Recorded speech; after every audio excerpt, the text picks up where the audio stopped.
తెలంగాణలో మరో రైల్వే స్టేషన్లో వందే భారత్ ట్రైన్ ఆగనుంది.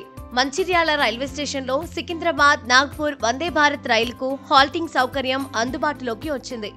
కేంద్ర మంత్రి బండి సంజయ్ రాష్ట్ర మంత్రి గడ్డం వివేక్తో కలిసి జెండా ఊపి ట్రైన్కు హాల్టింగ్ సౌకర్యం కల్పించారు. అనంతరం మాట్లాడిన బండి సంజయ్ 3.5 కోట్ల వ్యయంతో మంచిర్యాలలో ఫుట్ ఓవర్ బ్రిడ్జిను మంజూరు చేస్తామని హామీ ఇచ్చారు. అలాగే అమృత్ భారత్ పథకం కింద మంచిర్యాల స్టేషన్ 26 కోట్లతో అభివృద్ధి చేసి త్వరలో దానిని విమానాశ్రయంలో మారుస్తామని చెప్పారు.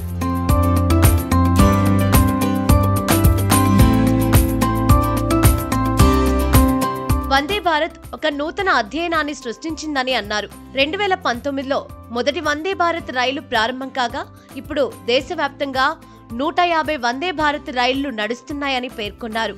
ఒక్కో రైలు తయారీకి 130 కోట్లు ఖర్చవుతుందని తెలిపారు. తెలంగాణలో ఇప్పటికే 5 వందే భారత్ రైళ్లు సికింద్రాబాద్ విశాఖపట్నం, సికింద్రాబాద్ తిరుపతి, కాచిగూడ యశ్వంత్పూర్, సికింద్రాబాద్ నాగ్పూర్ నడుస్తున్నాయని గుర్తు చేశారు. 2014లో యూపీఏ ప్రభుత్వం కేవలం 258 కోట్లు మాత్రమే కేటాయించగా ఇప్పుడు ఒక్క ఆర్థిక సంవత్సరంలోనే 5336 కోట్లు తెలంగాణకు కేటాయించారని అన్నారు.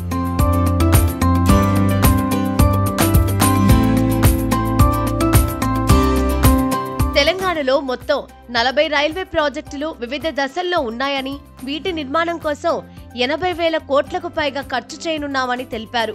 గడిచిన 10 ఏళ్లలో మోదీ ప్రభుత్వం రాష్ట్ర రైల్వేల అభివృద్ధికి 42,000 కోట్లకు పైగా ఖర్చు చేసిందని అన్నారు.